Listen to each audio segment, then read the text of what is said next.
Hi viewers, welcome back to Mary's kitchen and learning. இன்றைக்கி நம்ம கிச்சனில் என்ன பார்க்க போகிறோன்னு பார்த்தீங்கன்னா கருவாட்டு குழம்பு. வாங்க இப்போ எப்படி செய்யுதுன்னு சொல்லி பார்க்கலாம். எத்தனை பேருக்கு கருவாட்டு குழம்பு ஃபேவரேட்டாக இருக்குதோ கொஞ்சம் அவ்வளோ பேருக்கு பிடிக்காமலும் இருக்க வாய்ப்பு இருக்குது.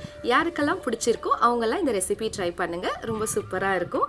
இப்போ இதுக்கு தேவையான இன்க்ரீடியன்ஸ்லாம் நான் எடுத்து வச்சுருக்கிறேன், பார்த்துக்கோங்க. இப்போது ஒரு சட்டி வச்சு அதில் தேவையான அளவு நல்லெண்ணெய் சேர்த்துக்கலாம். நல்லெண்ணெய் சூடாகி வந்த உடனே இந்த டிஷ்க்கு தேவையான கடுகு, வெந்தயம் இது ரெண்டையும் போட்டுட்டு அதுக்கப்புறமா கருவேப்பிலை ஆட் பண்ணிக்கலாம். கருவேப்பிலை நல்லா பொரிஞ்சு வந்த உடனே ஒரு அரைக்கை பூண்டு எடுத்து நல்லா உரித்து தட்டி வச்சிருக்கிறேன், அதையும் ஆட் பண்ணிக்கலாம். அடுத்து ஒரு பெரிய வெங்காயமும் இதில் போட்டு நல்லா பொரிஞ்சு வரட்டும்.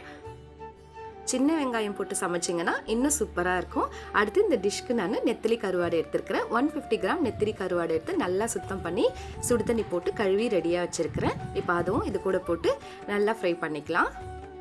அடுத்து கருவாட்டு குழம்புனாலே கத்திரிக்காய் தான் ஸ்பெஷல். ஸோ கத்திரிக்காய் கூடவே கொஞ்சம் அடிஷ்னலாக நான் உருளைக்கிழங்கும் ஆட் பண்ணியிருக்கிறேன். அது ரெண்டுமே சேர்த்து ஒரு பவுல் ஃபுல்லாக இதில் சேர்த்துக்கலாம். சேர்த்துட்டு நல்லா வதக்கி விடுங்க.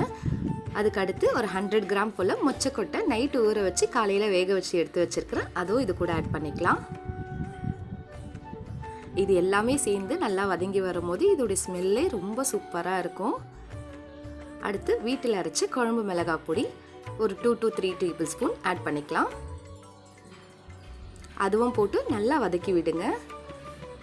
இது நல்லா வதங்கி கொஞ்சம் அந்த பச்சை ஸ்மெல்லெல்லாம் போன பிற்பாடு இந்த டிஷ்க்கு தேவையான உப்பு ஆட் பண்ணிக்கலாம்.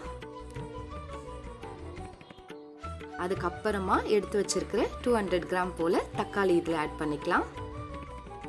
தக்காளியும் சேர்த்து நல்லா வதங்கி வரட்டும். கொஞ்சம் கருவாடு, காய், தக்காளி இது எல்லாமே நல்லா வெந்து வதங்கி வந்த பிற்பாடு ஒரு எலுமிச்சம்பழ சைஸில் புளி எடுத்து நல்லா கரைச்சி இது கூட சேர்த்துக்கோங்க.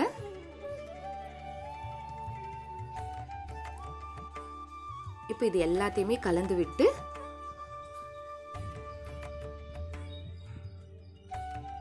ஒரு மூடி போட்டு விட்டுருங்க.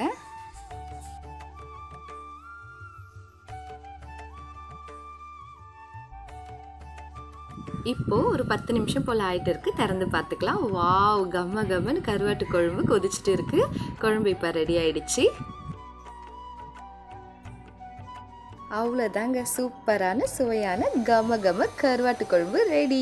இதை நீங்களும் உங்கள் வீட்டில் ட்ரை பண்ணி பாருங்கள். எனக்கு எப்படி இருந்துச்சுன்னு சொல்லி இதோடைய நிறை குறைகளை கமெண்ட்டில் சொல்லலாம். தேங்க்யூ ஃபார் வாட்சிங்.